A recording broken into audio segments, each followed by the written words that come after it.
آپ سمجھتے ہیں کہ پارلیمنٹ کو ڈیفائی کیا گیا اور کمزوری پارلیمنٹ کی سامنے آئی؟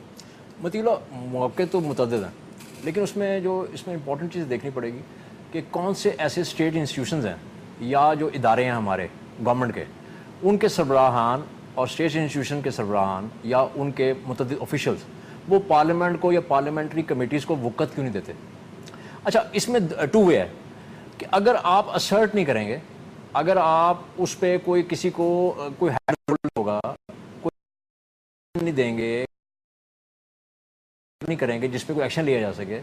آپ کمپرومائز کریں گے، آپ ڈر جائیں گے۔ اچھا، اس میں دیکھیں، ایک تو ہے کہ سیکٹری ڈیفنس کے حوالے سے جس طرح ذکر ہوا تھا آپ سے جوڈیشری کے حوالے سے، ایون سیکٹری ڈیفنس کا کیا واقعہ؟ نہیں، 2-3 واقعات ہیں، پبلک اکاؤنٹ کمیٹی میں بھی ہے اور جو پارلیمنٹ کی کمیٹی میں بھی کیا ہوا کیا؟ مثلا کہ جب ان کو بلایا گیا مختلف ہیئرنگز پہ، میں بتا سکتا ہوں مختلف ہیئرنگز پہ 2-3 دفعہ ایسا ہوا کہ وہ ان کو سمن کیا گیا اسپیشلی کہ آپ نے ضرور آنا ہے، آپ نے حاضر ہونا ہے۔ سیکٹری ڈیفنس اس وقت تو مجھے نام یاد نہیں ہے، لیکن پچھلی پارلیمنٹ میں یہ ہوا کہ اکثر یہ ہوتا تھا کہ جب بھی پبلک اکاؤنٹ کمیٹی نے یا کسی متعلقہ کمیٹی نے سیکٹری ڈیفنس کو بلایا ہے تو 1-2 دفعہ تو آتے ہی نہیں، ایک ریگولر فیچر ہے یہ، اور وہ ایڈیشنل سیکٹری کو یا ادھر ایسا بھی ہوا کہ انہوں نے کسی ڈپٹی سیکٹری کو بھیج دیا،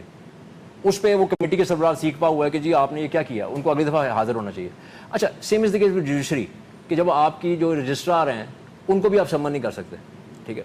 پھر اچھا، کچھ ایسے انسٹیٹیوشنز ہیں، گورنمنٹ کے ادارے ہیں، مثلا پی آئی اے کا ایشو ہے، مثلا اسٹیل مل کا ہے،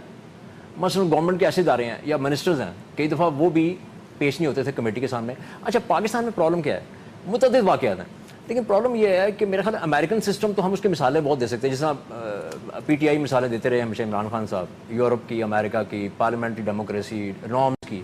لیکن ہمارے یہاں پریکٹس نہیں کرتے۔ پرابلم یہ ہے کہ آپ اتنا اسرٹیو ٹھیک ہے نہیں ہے ہماری کمیٹیز جو سی پارلیمنٹ کی جتنی